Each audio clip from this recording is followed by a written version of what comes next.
हाय हाय दोस्तों, तो आप सब लोग कैसे हो? आशा करता हूँ सब लोग बढ़िया होंगे। सब सभी लोगों का स्वागत है प्रिंसी फार्मेसी यूट्यूब चैनल में। तो आपने देखा होगा, अपन पढ़ रहे थे pharmaceutical organic chemistry fourth same की यूनिट फर्स्ट, जिसका अपन ने एक लेक्चर ऑलरेडी कंप्लीट कर लिया था। अब अपन पढ़ेंगे सेकंड लेक्चर। फर्स्ट लेक्चर में आपने आइसोमेर स्टेरियो आइसोमेरी तो कंप्लीट कर लिया था। अब अपन इसके टाइप देखते हैं। जिन लोगों ने पिछली वीडियो नहीं देखी हो वो वीडियो जरूर ध्यान से देख लें, पहले चेकआउट कर लें, उसके बाद ही आप सब लोगों को समझ में आएगा। तो अपन देखते हैं स्टेरियो आइसोमेरेज के टू टाइप्स होते हैं।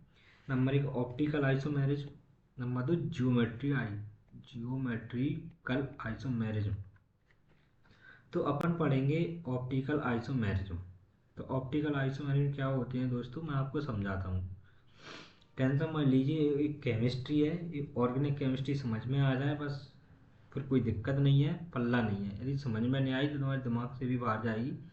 यदि किसी को भी कुछ डाउट होता है तो आप ज़रूर कमेंट बॉक्स में कमेंट करें, तो आपका डाउट भी क्लियर कर दिया जाएगा। तो अपन पढ़ेंगे optical isomerism. Optical isomer are molecules that are non-superimposable mirror image of each other and they are not identical। तो इसका मतलब यह है दोस्तों, ऑप्टिकल आइसोमर, ऑप्टिकल एक ऐसे आइसोमर होते हैं मॉलिक्यूल्स दैट आर नॉन सुपरइम्पॉसिबल, जिन मॉलिक्यूल्सों की मिरर इमेज नॉन सुपरइम्पॉसिबल होती है। मैं आपको समझाता हूँ अभी नॉन सुपरइम्पॉसिबल मिरर इमेज क्या होता है। चलो अपन आगे देखते हैं। Molecules with a chiral carbon show this kind of isomerism. तो मॉलिक्यूल्स जो कायरल कार्बन होती है, हाँ मैं समझ रहा हूँ आपको इसमें कायरल कार्बन नहीं आएगा समझ में, टेंशन मत लीजिए, मैं आपको अगली वीडियो में कायरल कार्बन समझाऊंगा बहुत अच्छे से। Chiral carbon also known as asymmetric carbon, asymmetric carbon भी होते हैं। मतलब जो कायरल कार्बन होते हैं उनको अपन असिमेट्रिक कार्बन बोलते हैं। Refer to a carbon atom that is bonded to four different functional group. मतलब जो रेफर होते हैं कार्बन एटम्स, कार्बन एटम्स यानी अणु जो रेफर्स किए जाते हैं, that is bonded four different functional group, जो चार अलग अलग ग्रुप में डिवाइडेड रहते हैं। तो अपन इसके एग्जांपल के अकॉर्डिंग देखते हैं, स्ट्रक्चर के बेस पर मैं तुम्हें समझाता हूँ। ये अपना कार्बन है, वो भी सेंट्रल में है। तो अपन इसमें फोर, क्या कह रहा है, carbon atom that is bonded four different functional group, यानी चार इसमें अलग अलग ग्रुप जुड़े होंगे। ग्रुप्स जैसे क्लोरीन का जुड़ा है, हाइड्रोजन का जुड़ा है, फ्लोरीन का जुड़ा है और ब्रोमाइड का जुड़ा है, ब्रोमाइड Br। ठीक है। अपन अपन इसकी मिरर इमेज यानी इसके सामने गिलास से या कांच रखते हैं, तो इसका मिरर इमेज अपन को ऐसा दिखाई देता है। यानी कार्बन तो अपना सेंटर पे ही रहेगा, क्लोरीन भी सेंटर पे है, बट ये अपना हाइड्रोजन है, फ्लोरीन ब्रोमीन, इसका दोनों का mirror image non super impossible होता है। मतलब नॉन सुपर इम्पॉसिबल का ये मतलब रहता है सीधा सीधा कि अपन कोई चीज़ को दिखाएं तो वो सीधी उल्टी दिखाई दे अपन को, ना कि जैसे अपन दिखा रहे हैं तो वो बिल्कुल सेम ही दिख रही हो। ठीक है दोस्तों। अब अपन पढ़ते हैं अपना ऑप्टिकल आइसोमेरिज्म हो गया। ऑप्टिकल आइसोमेरिज्म ऑप्टिकल एक्टिविटी होती है। अब अपन ऑप्टिकल एक्टिविटी को देखते हैं। Optical activity, an optically active substances, मतलब एन ऑप्टिकली एक्टिव ऐसे सबस्टांस होते हैं in which in one which can rotate the plane of polarisation. मतलब एक तो ये प्लेन ऑफ पोलराइजेशन का प्लेन पोलराइजेशन रोटेट करते हैं of light. If you shine a beam of polarise, मतलब ये बीम रहता है वो पोलराइज मोनोक्रोमेटिक लाइट का वर्क करता है। Light of only a single frequency, मतलब एक ही लाइट एक ही किरण में रहती है। इन अदर बड़ा सिंगल कलर, अपन इनको दूसरे शब्द में बोले तो इन बर्ड, बर्ड्स यानी दूसरे शब्दों में सिंगल कलर रहता है। इसी को सिंगल फ्रीक्वेंसी बोले, लाइट ओनली या सिंगल फ्रीक्वेंसी। तो इसका मतलब है in other words are single colour, मतलब एक ही कलर में मोनोक्रोमेटिक लाइट रहती है through a solution of substances. एक सॉल्यूशन का सबस्टांसेस रहता है जिसमें किसी भी एक भी चीज़ का सॉल्यूशन रहता है। When the light emerges, when the light emerges, ठीक है, it's plane of polarisation of found है rotated. Polarisation found rotated, rotate करता है, जो मैंने आपको पहले ही बता दिया है। एक पोलराइजेशन रहता है इसमें substance which can be rotate the plane polarization, मतलब इसमें प्लेन पोलराइजेशन रोटेट होता है। मैं आपको आगे समझाऊंगा, टेंशन मत लीजिए, अभी समझा रहा हूँ, दिक्कत बात नहीं है, अभी समझ में नहीं आ रही होगी आपको, टेंशन मत लीजिए। द रोटेशन में भी इधर क्लॉकवाइज और एंटी क्लॉकवाइज, मतलब भाई जो रोटेशन होता है वो कौन सी वाइज डायरेक्शन में होता है, एक तो क्लॉकवाइज डायरेक्शन होगा, एक एंटी क्लॉकवाइज डायरेक्शन। वो कैसे होगा मैं अभी समझा रहा हूँ आगे चल के वीडियो में। Assuming the original plane of polarisation was vertical you might get either of these red. भैया मुझे इंग्लिश ज़्यादा अच्छी पढ़ना नहीं आती, आप देख लीजिए मैं जैसा ही पढ़ रहा हूँ। स्पेलिंग बोलने में थोड़ा मिस्टेक हो जाता है क्योंकि थोड़ा बोलने में मुझे दिक्कत आती है, और कोई बात नहीं, पढ़ तो लेता हूँ। ठीक है, अपन ये देखते हैं। एक तो एक निकोल प्रिज्म ये है इसमें, ये क्या है, निकोल प्रिज्म, ठीक है। ये अपनी ऑर्डिनरी लाइट रहती है, ये ऑप्टिकल एक्टिविटी के लिए यूज होते हैं। ये प्लेन पोलराइजेशन लाइट रहती है, ये प्लेन पोलर, ये रोटेट करता है अपना क्लॉकवाइज एंटी क्लॉकवाइज डायरेक्शन में, ठीक है, ये वाला ओनली। अपन इसका प्रोसेस देखते हैं। अब बीम ऑफ मोनोक्रोमेटिक लाइट है दोस्तों, मैंने अभी आपको बताया था बीम ऑफ, ये मोनोक्रोमेटिक लाइट रहती है पोलराइज बीम की। ये बीम जाती है, ये पोलराइजर लगा हुआ है, पोलराइजर का क्या काम रहता है, ये पोलराइजर एक सिंगल बीम, ये सिर्फ बीमोक्रोमेटिक लाइट सिर्फ एक सिंगल कलर में रहती है, जो मैंने आपको समझाया अभी। फ्रीक्वेंसी, ये देखो, light of only a single frequency in other birds of single colour. इसका कोई भी एक ही कलर, चाहे रेड रहे, ब्राउन रहे, मतलब कोई सा भी कलर, एक एनी कलर, कोई भी कलर रहता है। अब भैया इसमें से अपन लाइट गुजारेंगे, ये पोलराइजर का काम रहता है। पोलराइजर का एक काम रहता है कि ये लाइट अलग अलग ना जाए, सीधी डायरेक्टेड अपना ट्यूब रहती है, एक ट्यूब बनी रहती है सॉल्यूशन के लिए, इसमें एक सॉल्यूशन बना रहता है। सॉल्यूशन तो आप सब लोग जानते होंगे, पिछले पढ़ा है अभी आपने, पिछले सेम में पढ़ा हुआ होगा सॉल्यूशन, कोई दिक्कत नहीं है। यदि नहीं आता सॉल्यूशन, किसी लोग को पता नहीं हो, तो आप कमेंट बॉक्स में बताइए कि किसी को नहीं पता, तो हम उस सॉल्यूशन पर भी एक वीडियो बनाएंगे, ठीक है। तो अपना ट्यूब ऑफ सॉल्यूशन, इसमें लाइट जाती है, इसमें लाइट जाके ये रहता है अपना rotate of analyser eye piece, ये रोटेट रहता है, इसमें से लाइट आती है, इसमें सीधी सॉल्यूशन में रहती है। सॉल्यूशन के बाद एक डायरेक्शन ये पड़ जाए, क्लॉकवाइज डायरेक्शन में से चली जाती है, और एंटी क्लॉकवाइज में एक एंगल इधर के लिए चला जाता है, ठीक है। तो अपना ये रोटेशन होता है ऐसे सीधा सा। अब अपन देखते हैं इसको, समझते हैं। There light then passes the light through polarimeter, polariser को भी अपन पोलराइमीटर बोलते हैं, कंफ्यूज मत होना।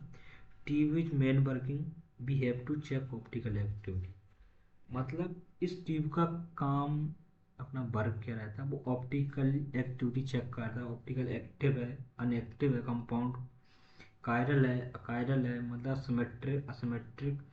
पहली बात तो ये अपन आगे पढ़ेंगे, कोई दिक्कत नहीं है। ये ऑप्टिकल एक्टिविटी को चेक करता है, इसकी कितनी क्षमता है ऑप्टिकल एक्टिविटी।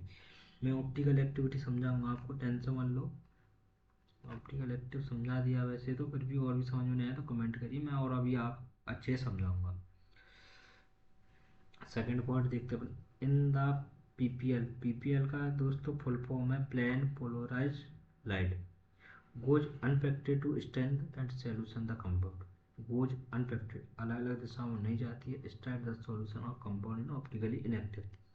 इसमें ऑप्टिकल इनएक्टिव सॉल्यूशन रहता है, कंपाउंड सॉल्यूशन भरा रहता है, ऑप्टिकल इनएक्टिव कंपाउंड होगा।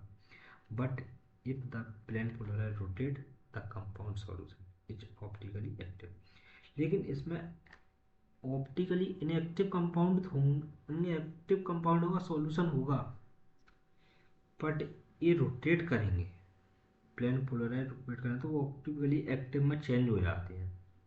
ठीक है, टेंशन जैसे इसमें जो भी कंपाउंड होंगे अपने में, तो ऑप्टिकली इनएक्टिव कंपाउंड होंगे कौन से ट्यूब ऑफ सॉल्यूशन में, जिससे सॉल्यूशन बना हुआ है जिस ट्यूब में है, उसके बाद रोटेट होते हैं प्लेन पोलराइजेशन एनालाइजर के थ्रू, तो ये ऑप्टिकली इनएक्टिव से ऑप्टिकल एक्टिव में चेंज हो जाते हैं। रोटेशन इज टू टाइप्स, अपना रोटेशन टू टाइप में रहता है। If plane polarize light rotates clockwise direction, यदि अपना एक क्लॉकवाइज डायरेक्शन में घूमेगा, क्लॉकवाइज डायरेक्शन मतलब इस डायरेक्शन में घूम रहा है, इसमें ये देख रहे हैं आप, इस डायरेक्शन में घूम रहा है, तो the solution is called dextrorotatory denote, इसको पॉजिटिव से डिनोट कर दें, यानी डी, डी या पॉजिटिव का निशान जो भी है, डेक्सोरोटरी बोलेंगे मतलब सॉल्यूशन, जो इसमें सॉल्यूशन भरा हुआ है उसको।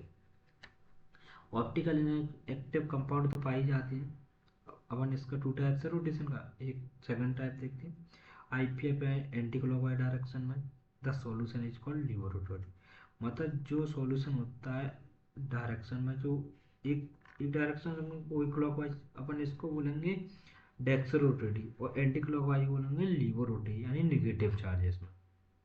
ठीक है दोस्तों, अब अपन देखते हैं एनहेंसियोमर।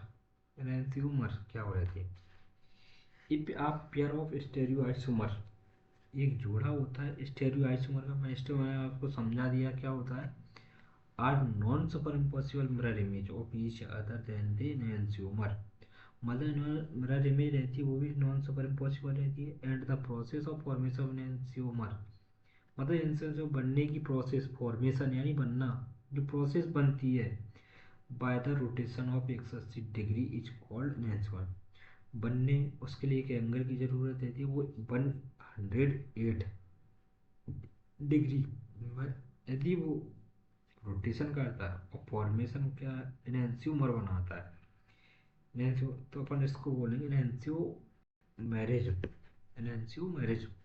ठीक है, अपन इसका एग्जांपल देखते हैं, मिरर इमेज देखो, मैं आपको देखता हूँ, ये अपना सेंटर में रहता है कार्बन, समझो इसको कार्बन ही रहता है यहाँ पे, अपन कलर से कलर वाइज समझा देता हूँ आपको समझ में नहीं आया। अब ये रेड कलर है, ये ब्लू कलर है, ये येलो है, ये ग्रीन है, ये अपना सेंटर वाला तो सेंटर में ही दिखाई देगा अपन। अब आप देख सकते हैं ये ब्लू है, ये अपना मिरर इमेज लगा हुआ है, मिरर इमेज अपन दिखाने में एक कलर अपना इधर की साइड देगा, अपन अपन इसको यूं रखें तो वो अपना रखेगा नहीं। ठीक है, क्योंकि वो मैं जानता हूँ, आपको भी दिख रहा है मिरर इमेज में ऐसा दिखेगा, ये अपना कलर इधर की साइड आ गया और ये वाले कलर अपने इधर चले गए, मतलब बिल्कुल अपन सेम इसको नीचे लगाएं तो mirror image non super impossible हो जाएगी। इसी प्रकार अपना ये एग्जांपल दिया है। ठीक है, इसकी प्रॉपर्टी क्या क्या होती है, मैं आपको प्रॉपर्टी समझा दूँ इसकी। Same physical properties except that they rotate plane polarize light in opposite direction. देखो भैया फिजिकल प्रॉपर्टी रहती है, वो अपोजिट डायरेक्शन में चलती है, पहले तो प्लेन पोलराइज अपोजिट डायरेक्शन, एक तो क्लॉकवाइज एक एंटी क्लॉकवाइज, ये आ गया पॉइंट आपको समझ में। अपोजिट डायरेक्शन यानी एक तो क्लॉकवाइज में चलेगा एंटी लीवर रोटेटरी और dextrorotatory sorry. Same chemical properties, chemical property भी सेम रहेंगी, फिजिकल प्रॉपर्टी भी same. when another chiral molecules involve, मतलब इसमें कायरल मॉलिक्यूल्स इन्वॉल्व रहते हैं, कायरल मॉलिक्यूल्स में अभी आपको समझाऊंगा आगे टेंसा मॉलिक्यूल, और ये mixture the content equal quantities of enzyme is called racemate और रेसेमिक मिक्सचर। भैया देख लो, मिक्सचर है तो अपना इस सॉल्यूशन को समझ रहे हो, वह ये सॉल्यूशन का मिक्सचर रहता है, इसमें बिल्कुल क्वांटिटी सॉलिड और लिक्विड क्वांटिटी दोनों की बराबर है, इक्वल क्वांटिटी रहेगी एनसीओआर में रेसेमेट और रेसिन, जिसको अपन बोलते हैं रेसेमेट अथवा रेसेमिक मिक्सचर। तो अपन इसी लेक्चर को यहीं समाप्त करते हैं। प्लीज़ वीडियो को लाइक करें, यदि कोई डाउट होता है आपको तो कमेंट बॉक्स में कमेंट करें, जिससे मुझे भी तो पता चले कि आपको समझ में नहीं आ रहा है, मैं जिससे और अच्छे से एक्सप्लेन कर सकूँ आपके लिए। और चैनल पर नए तो होंगे ही, क्योंकि नया चैनल बनाया है, तो प्लीज़ भैया सभी लोगों से निवेदन है कि चैनल को सब्सक्राइब करें एंड बेल आइकॉन ऑल दबाएं, जिससे आपको अगली वीडियो मिलती रहे। जय हिंद दोस्तों, जय श्री राम। तो अपन वीडियो को समाप्त कर दिए यहीं पर, अगला लेक्चर लेके आएंगे बहुत जल्दी ही अपन, टेंशन मत लीजिए आप।